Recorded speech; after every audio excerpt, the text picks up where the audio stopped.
Welcome to Purpose 360.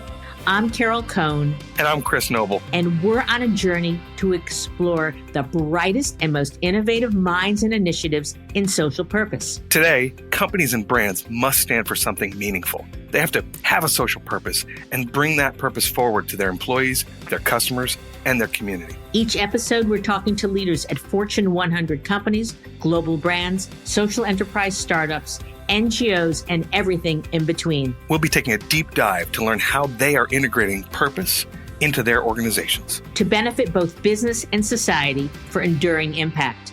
Join us.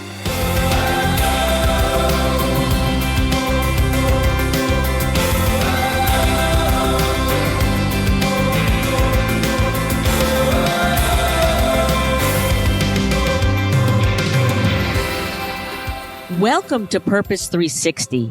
I'm Carol Cohn, and today we have a guest from an organization. I was thinking about it this morning when I was riding my bike, and to describe Reputation Institute and all of their products and services, I use the word delicious. I am so thrilled that I have Kylie Wright-Ford, the CEO of Reputation Institute, with us today. So welcome, Kylie. Good morning, Carol. Thank you so much for hosting me. I am delighted to be here. Well, I am thrilled. I met Kylie at the recent Arthur Page Society meeting, which is the world's largest membership organization of chief communications officers. And we met there, and I was so excited because many of our clients over the years are subscribe to Reputation Institute, and they take us periodically through their scores, and we analyze the information to see how we can enhance their work and reputation and purpose. And so there's a lot we're going to go through today, and I know that every single bit is going to be a delicious morsel for our listeners. So I always like to start with numbers. And so a little bit about Reputation Institute. And they are the global leader in reputation intelligence and data and actions. They measure more than 7,000 companies per year in 55 countries, in over 20 different industries. And I believe in the last year, they created over 1.1 million ratings. So that's a lot of analysis. And so why don't we jump in?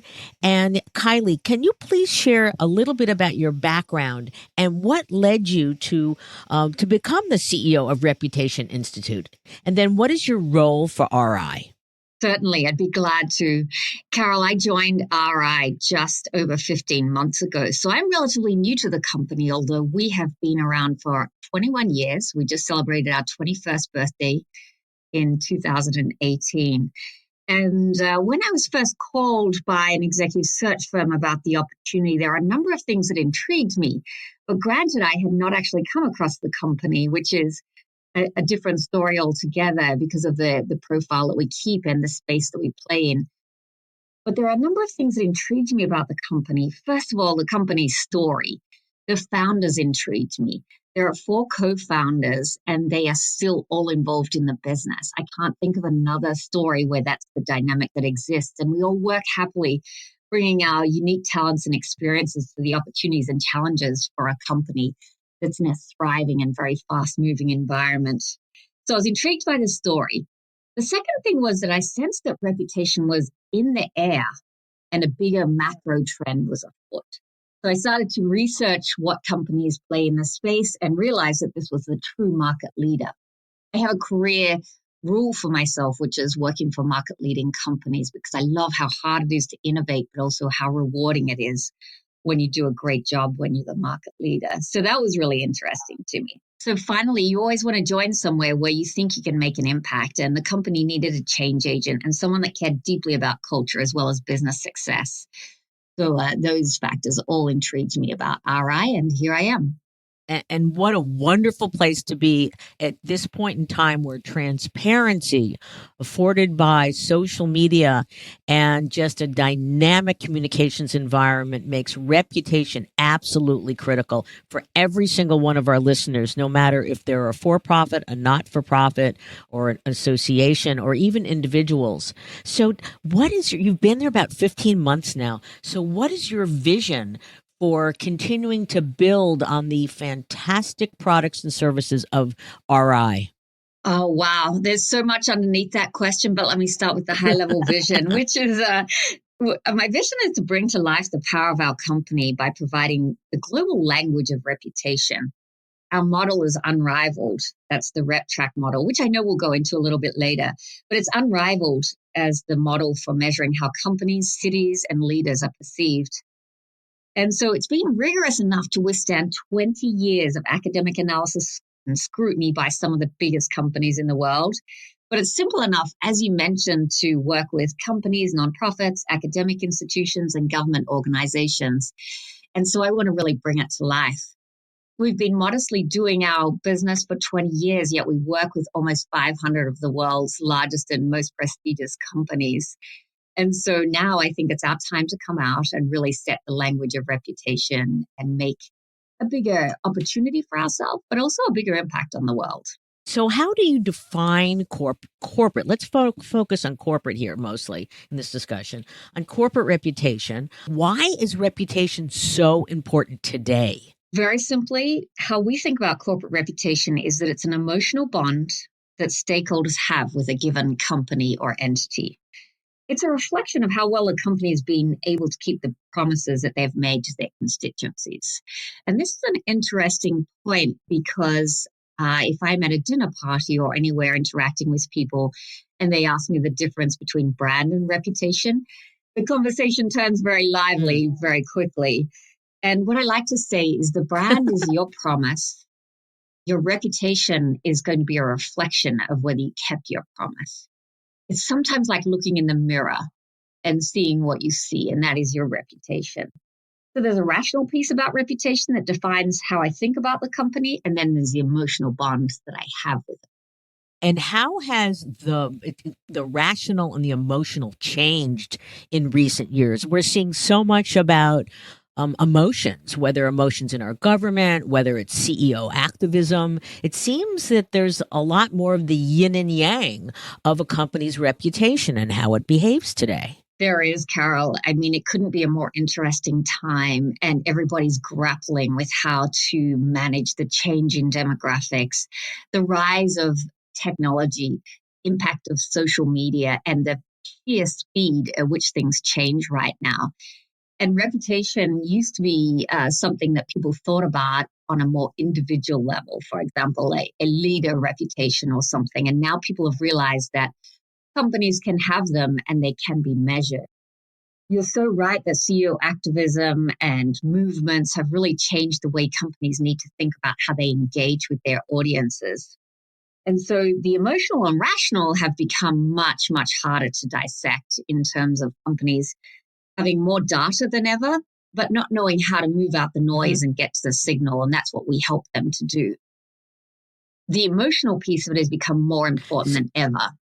The rational piece, which is talking about the financial performance and the products and services, et cetera, of a company, will always be important. We never deny that they're an important factor in terms of businesses operating at an optimum pace, speed, and style. But certainly that emotional bond now from the consumers is particularly important.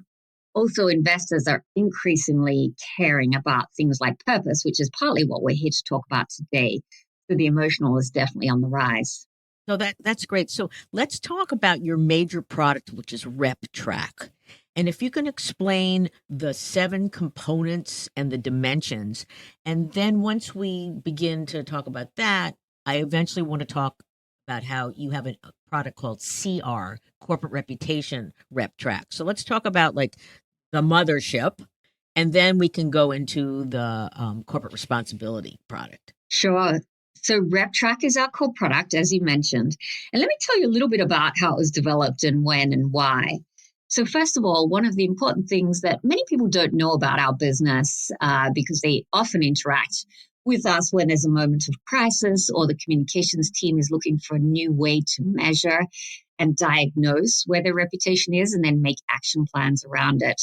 Many people don't know that we were originally thought of as a business leadership dashboard.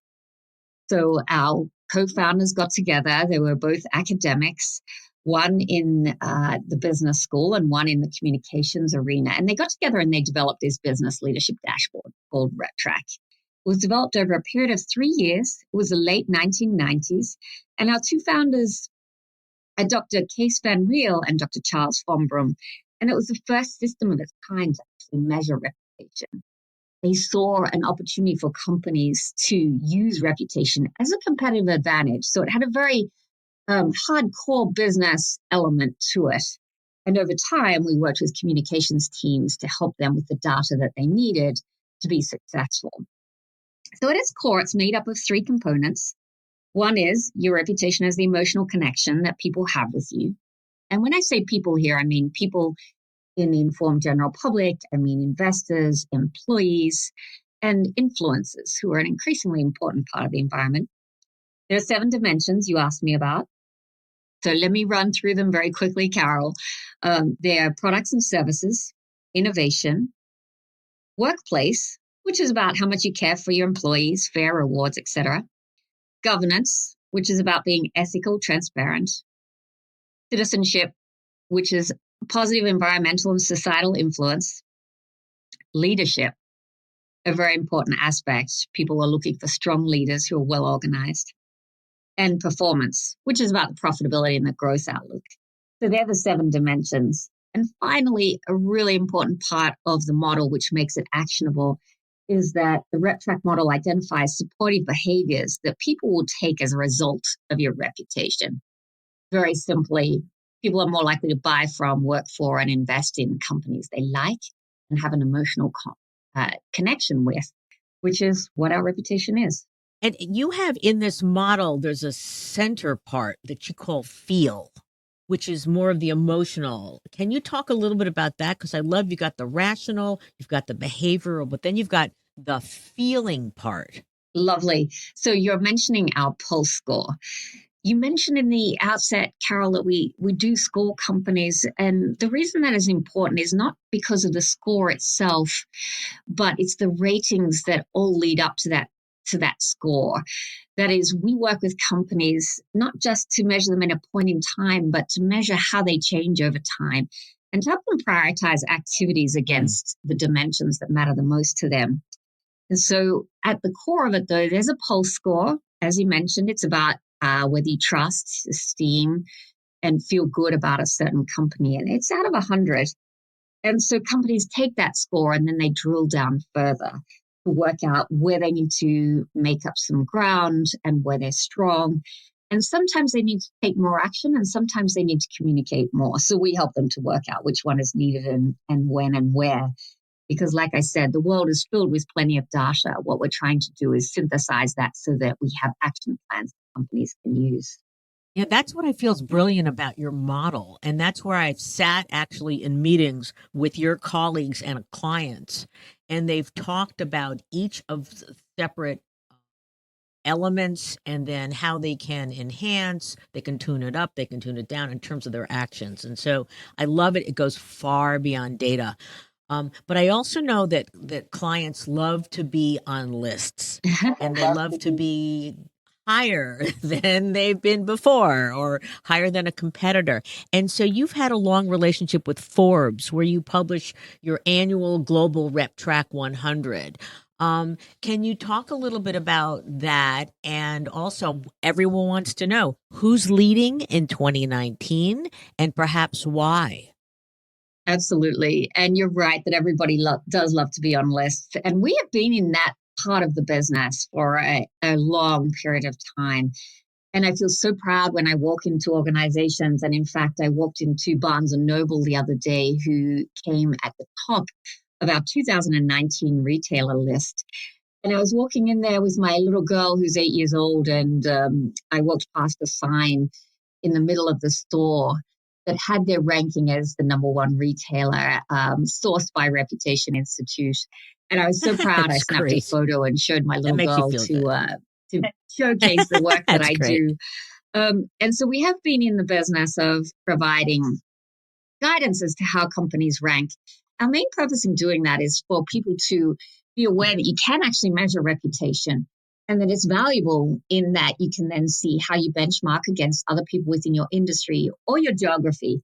Because increasingly in the war for talent, people are looking for great companies as guided by reputation. And so sometimes it's competitors that people are interested in. And sometimes, frankly, it's other companies that are like-minded in their missions, and that is likely where they will get their talent from. So talking about companies that are really highly ranked, in 2019, Rolex was our highest ranked global company. Now, that was industry agnostic. That is a global ranking. And it's been the most reputable company for the past 4 years. So they should be very proud of where they stand. And it stands out as a company that stands for timeless excellence. It's expressed by the highest score for quality products, but also it associates with spokespeople who embody this tradition, people like Roger Federer, that are seen as having professional excellence, but also high reputation themselves. So that's Rolex. Other companies who consistently stand out are companies like Lego and Adidas, who are able to combine product excellence with being perceived as a great corporate citizen, which is hugely important. And then, there's other companies that do very well within their industries. For example, Microsoft within the tech industry has managed to carve out a very nice reputation, even though the industry itself is relatively tough right now, given some of the challenges that they're overcoming. So they're the types of companies that have been more successful over the last year. So we always like to ask about insights at the end, but I want to ask about insights throughout this. So the leaders who are constantly either at the top or consistently near the top, what are the top 2 or 3 things that they're doing that our listeners want to know about? Sure. So they're doing many different things. So the top 2 or 3 are tough to pin down because every industry is different and every company has a different way of approaching this. But what I can say is that building the emotional connection is where a clear purpose becomes really useful. So you need to both do the right thing and say the right thing, and responsible leadership is critical. Consistent communication is also critical. Being transparent is one thing, but consistently providing information to stakeholders about what you stand for, what you do, and why is really, really important. It's also important that you think about your stakeholders in terms of what they care about. And so the best companies are really programmatic about how they work out which stakeholders they're speaking to and which information to provide. If you're speaking to a local community that you would like to set up your company within, then it's a really different conversation than if you're trying to speak to a consumer on the other side of the world. So being nuanced about how you work with stakeholders is also a best practice. I've heard from clients that they're striving to enhance their scores, their Pulse score, and if they reach 5 additional points, that you have talked about a correlation between having a significant increase and an impact on the bottom line. Or increased revenues or stock price. And I know that our listeners are going, okay, reputation's great, but it's a little amorphous. But I know that because of your academic background, that you are trying to constantly gauge correlative data. So what can you share with us? It's a very important point and important to our positioning and, in fact, why we exist. I'll talk about our own purpose in a minute, but you're right that the Pulse scores are absolutely tied to business outcomes. So we have very strong findings around the link between reputation and behavioral intentions to support companies. That is, to buy from, work for, and invest in, but also support in a time of crisis. We work on both the upside for companies, that is opportunities that they can go after if they, for example, have low familiarity and people don't know about them. We can help them with that. But also on the downside, mitigating risks, because if you have a better reputation, you have a buffer in times of crisis. But we've also linked reputation to a number of company metrics.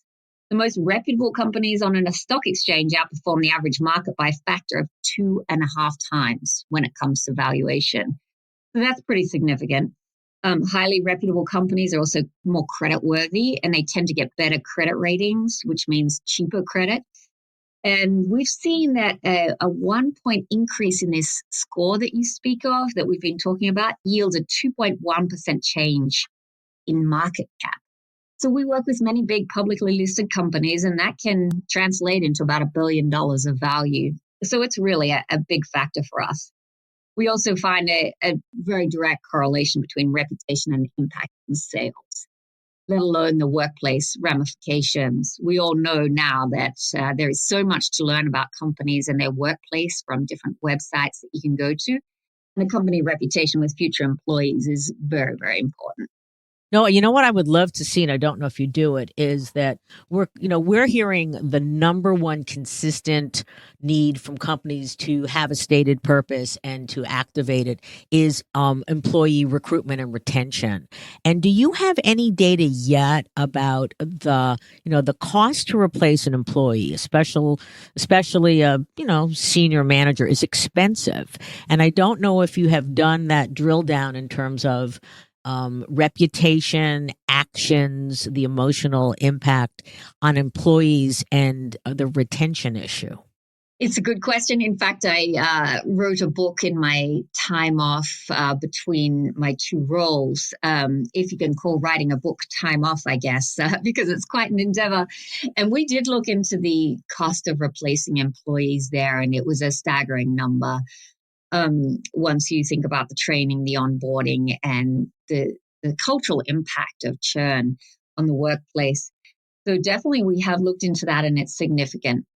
Importantly, though, from the RepTrack perspective, actually workplace as a factor or a dimension that was increasing or decreasing in importance went through a decline for a couple of years there, and now it's back on the incline again. Just like you have alluded to, purpose has come up as the number one topic on the minds of our clients in the annual study that we do of a couple of hundred of our clients. And indeed, workplace and talent retention is what comes out on top as a driver for them. So while workplace as a dimension moves around in terms of its importance in explaining a company's reputation, certainly in the minds of our clients and companies out there is a driving force between them having a purpose and doing good in the world, which is great to see. I certainly put my employees first, and it's a big driver for me, and I'm glad to see that the world feels similarly. And I'm thrilled that great minds think alike. So why don't we use that as a bridge to talk about your CR Rep Track?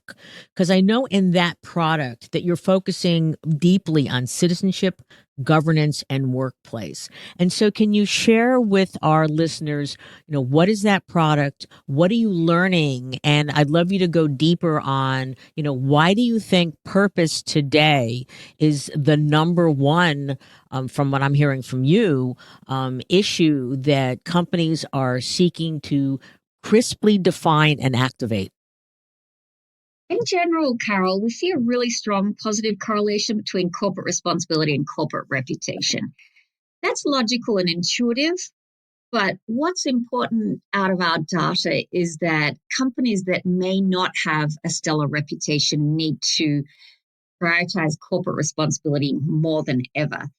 So companies, for example, that put a lot of emphasis on financial metrics and are seen to be all about making money need to really look deeper into what their responsibility in the world is and how to approach that, but also how to communicate it. So companies are increasingly realizing that a big part of their success is not just on the quality of their products or their bottom line, but employees and consumers are demanding them to make a positive difference to society at large. Of course, the Business Roundtable Declaration in their letter recently about the importance of purpose is also a big factor for our clients. But what's often lacking, though, is the ability to measure and keep track of your performance on corporate responsibility. And increasingly, we're seeing more measures to be able to do that. So there's a lot of interest in pent-up demand for the types of things that we do. There's also an unmet need in the market to measure corporate brand purpose. And so we really set out on a mission to say there's 7 dimensions in RepTrack. We give a holistic view of reputation, but underneath that, how do you tackle your corporate responsibility piece of that? Many people refer to ESG, which is a certain subset of what we look at. But then increasingly, we're seeing need for a specific purpose measure. And so this pent-up demand is coming from all segments. In August alone, we saw more CEO changes than ever, and a lot of them were related to what we think of as corporate governance and corporate responsibility issues. And so all around us, whether it's the media, employees, consumers, everyone is demanding more of society at large and the corporations that are in it. And I know in your CR Rep Track that you say that the greatest growth is in workplace dimensions. First of all, is governance and citizenship are 2 of the dimensions that we talked about. And then there is workplace. And they're the 3 dimensions that are underneath corporate responsibility. Governance and citizenship have increased over time in their importance for predicting reputation. And after a few years of decline for workplace, we've seen this dimension gain in importance over the past few years as well. Clients tend to have the biggest opportunities in the domain of corporate responsibility. And given the unique importance of these, they're mostly where we see demand from our clients to develop strategies around. And there's so many things you can do, both in taking action, but also communicating the good things that you do. One of the things, though, that I will say about that is in a lot of haste by companies to go out and talk about what they're doing really well in the world, some companies are actually missing the point and potentially harming their reputation. That is, your corporate responsibility actions have to be true to both your brand and what you stand for.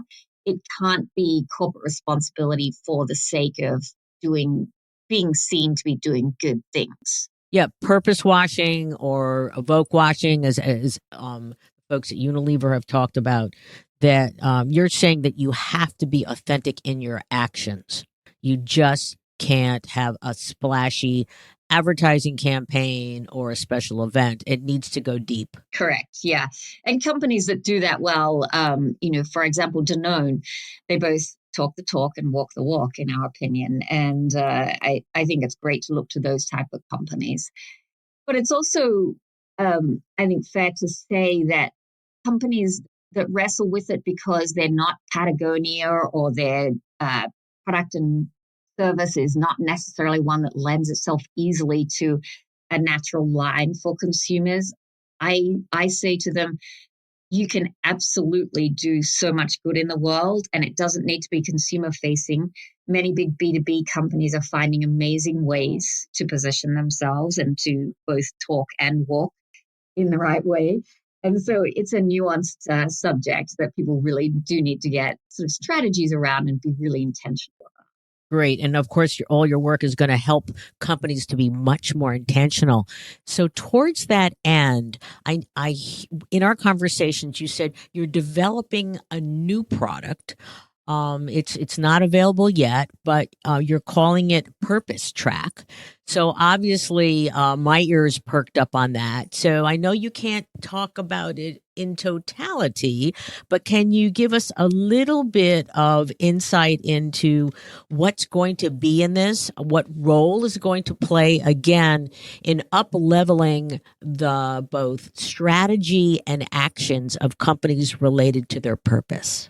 I'd be glad to, and you're hearing it very early on here, Carol. So I'm glad that we can have this conversation.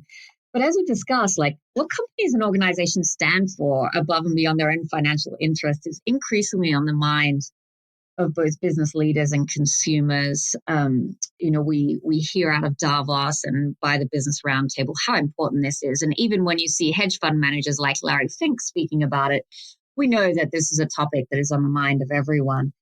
So our global research shows that purpose is the number one most important topic for corporate communicators and CMOs as they try to manage and improve their reputation.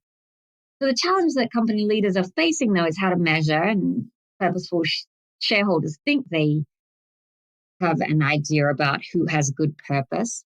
but there is no definitive measure for it. So we've decided to build that.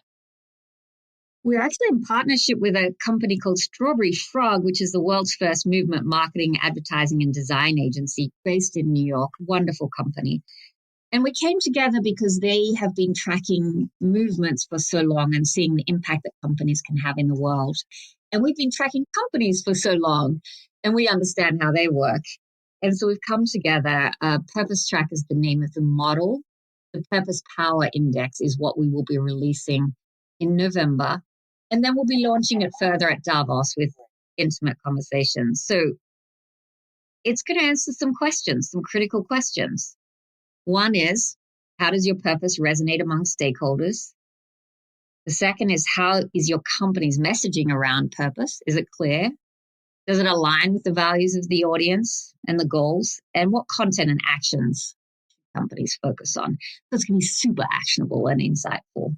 That's exciting. And I know that we are going to be waiting with bated breath, as many others are, because as you know, purpose is certainly the practice, the strategy du jour, but really having, a measurement capabilities and drilling down into it's going to be fantastic. So perhaps we'll have you back to talk about that specific product.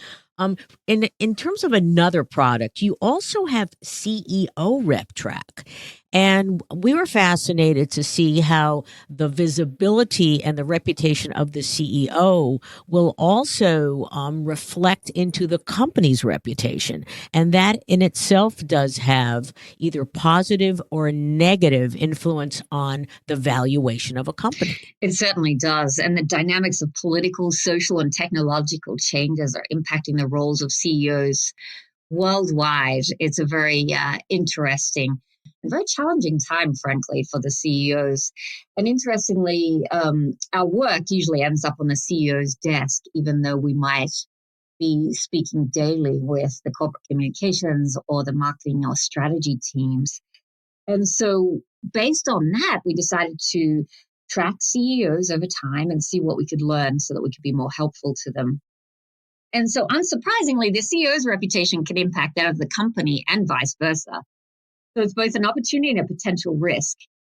As I mentioned before, we've seen an unprecedented number of CEOs who have moved out of their roles or frankly been asked to move out of their roles. And what we find is there's a very strong correlation between CEO and corporate reputation, and a 10-point lift for companies who choose to leverage their CEO and put them at the center of their communication strategy. 10 points on our pulse score is a significant move. The message there, Carol, that I often say to companies is silence is golden, does not really apply as a rule anymore. So we encourage people to speak to their CEOs and get a strategy around them, of course. And there's 4 different qualities that we found that the CEO's reputation is really comprised of. It's about leadership, so strong leadership, degree of influence, management skills, and ethical and responsible behavior. This last one, ethical and responsible behavior, has been shown to be the most important dimension statistically. And so what do you advise? This is fantastic. This is phenomenal and just very fascinating information. And obviously there have been a number of CEOs unfortunately for WeWork, and others that just have been a dramatic fall from leadership. What do you suggest to a client when they have a humble CEO, a CEO that really is an effective leader, servant leader, et cetera, and they feel, no, I don't want to be out front? What sort of advice do you give them? And where can they, what can they discuss that's not about them per se, but maybe it's about their business or industry or a social issue? Well, the beautiful thing about the business that we're in is that we work with many other companies. People have PR agents and so forth, and we're not in that business. What the business we're in is we can just shine a light on the data and provide insights on what the company is doing well and where they need to make improvements. And so our advice is always around how do you leverage that kind of data to just be more thoughtful and intentional about what you speak about. obviously CEO activism and the demands on CEOs right now is at fever pitch. And so it changes company to company. But we use the data and we basically just have a very factual conversation around it, which is there's so much data out there. There's so many demands. We're bringing the signal from the noise. Here's what we see. Here's what we think is the opportunity. And here are a bunch of case studies that you can use to craft your own strategy. So it's a very open and collaborative conversation. And we're very clear about the fact that we're not in the PR or crisis world. We have wonderful companies that we partner with in that world. But what we can do is help them prioritize. Well, that's great. So perhaps we might be able to link in our show notes to some of those cases, because I'm sure our listeners are going to go, I agree with this. I agree, but what do I do next? I'd like to switch to. I know you've written a number of books, but you wrote a book called The Leadership Mind Switch, and you talk about leaders in the fourth industrial revolution. What's your favorite part of that book? The favorite part is the back half, which is super practical. I had spent 15 years leading people, and I was working with an executive coach as my co-author. She's a phenomenal executive coach. And the genesis of the book that we both observed that the technological and demographic changes that were going on in our workplaces were moving at warp speed, and executives basically just couldn't keep up. So the imagery around the mind switch is pretend you're walking to a room and you just flip the switch, it goes from dark to light. That is how fast we believe executives need to change the way that they think about the tech impacts on their world. And so my favorite part about it is that it's super practical and it's chock full of little tidbits and data points that people can take into their office every day. And there's a lot of quotes. I've had the privilege of working with hundreds of C-suite executives through my different roles. And I've also had the chance to meet many luminaries in my time as a result of the previous business that I was in. And so it has lots of quotes that I've loved along the way that people can use. And so it's really about the backdrop is this fourth industrial revolution. And it's really about how do I go home on Friday and come back on Monday transformed in terms of how I think about engaging with my employees and transforming the business that I'm in. Because the life of a company, the average life of a company has dropped precipitously over the last 20 years. And we don't want to be in the basket of companies that didn't make it. So it's also about remaining relevant in a very opportunistic, challenging environment. I know that a parent is not supposed to say, I admire or I prefer one child over the next. But I'd love to call you out on, I know you talked about in the Global Rep Track about Rolex and Danone. Are there just some other companies, maybe surprising ones that we're not that well aware of, that you really admire for their adherence to authentic reputation building as well as their purpose? Certainly, there's so many. And like I said, we work with around 500 companies around the world every day. And everyone's on a different part of the journey. In fact, when we first start speaking with a company who'd like to think about our measurements and our data and insights, we show them this journey that they're going to go on. And it's really the starting point for them. And most clients work with us for 5+ years. We've been around for 15 or more in our current state. And many have looked back and seen how they've moved along that journey. So I'd like to mention two in particular that I admire. One is Mars. They focus on who they are. They honor their heritage while looking to the future. And they talk about building their reputation very visibly with action that is visible to the outside world. The reason I really like that is many times people are looking to communicate their way out of a situation. So I like that they focus on action. And their 5 principles, they seem very true to their 5 principles. They're data-driven, but they're also very human.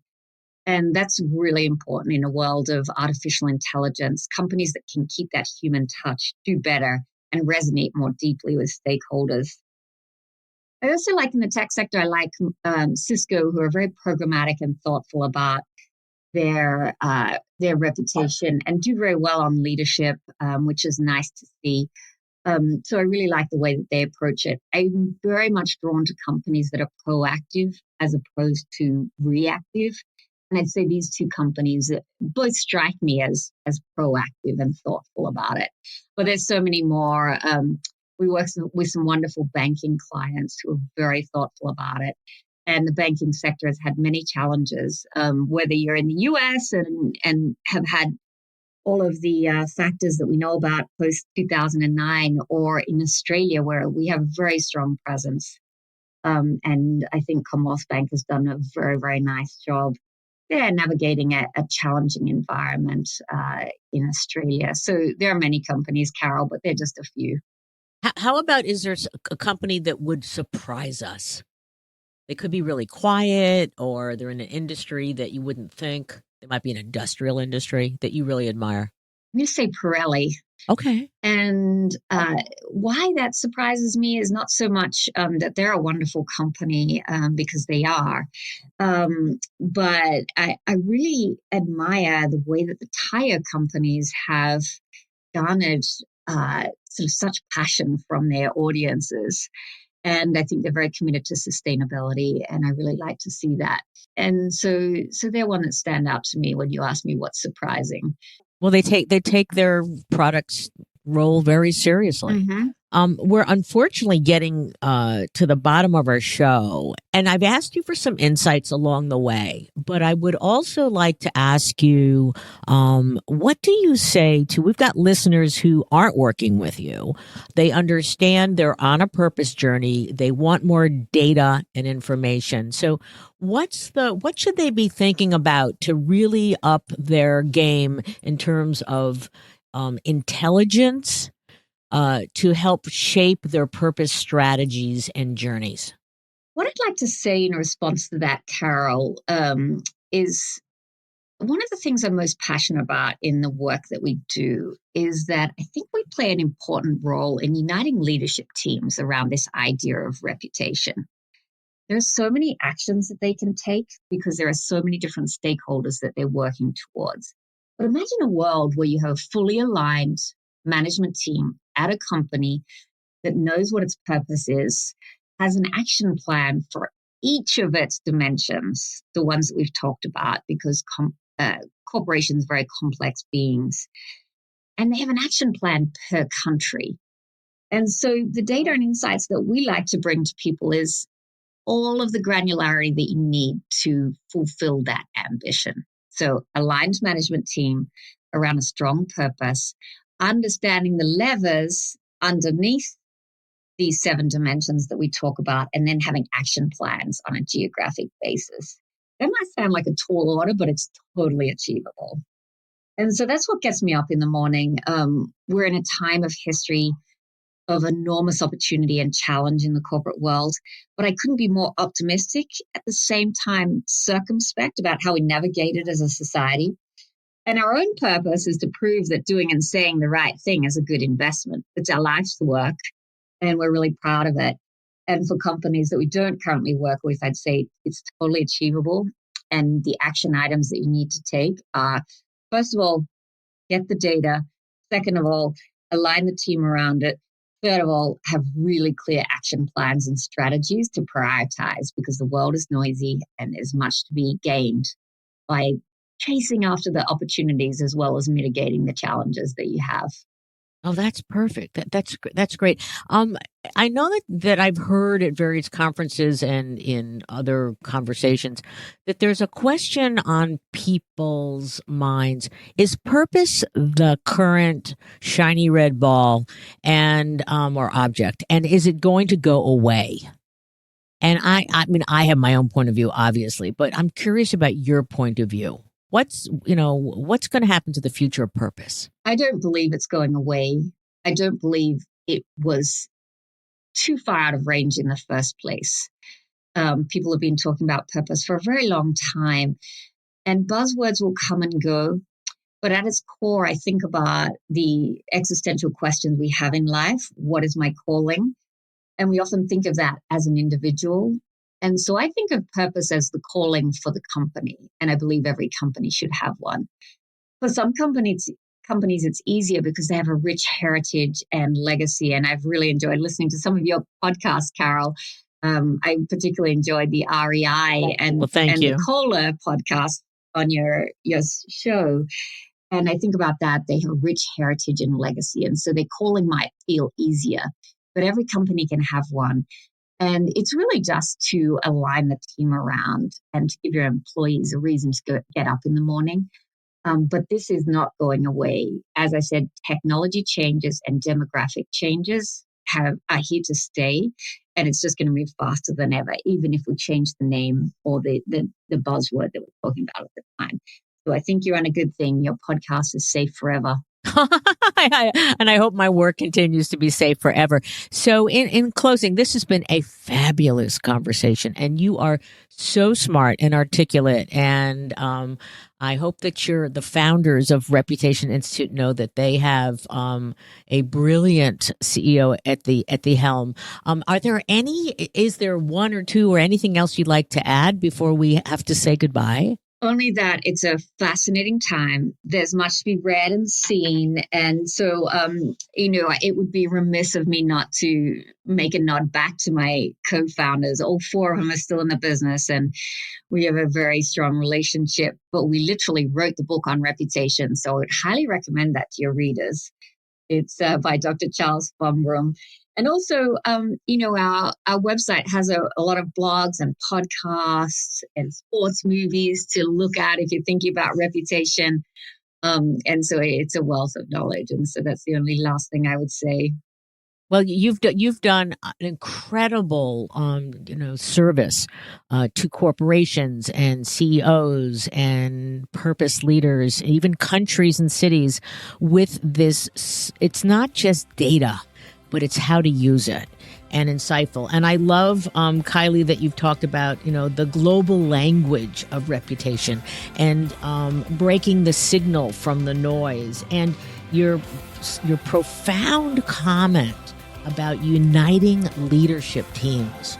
I mean, I know that the work that we have done, when we go into a company and work with purpose, it becomes this incredible moment where they come together and they truly create the future together. So we are, as an industry, we are delighted and we are well served by having you in it and by having Reputation Institute. I'm going to invite you back for Purpose Track, and we're going to put lots of links to this, and we'll promote this because I think that more and more and more leaders or burgeoning leaders need to know about your great work.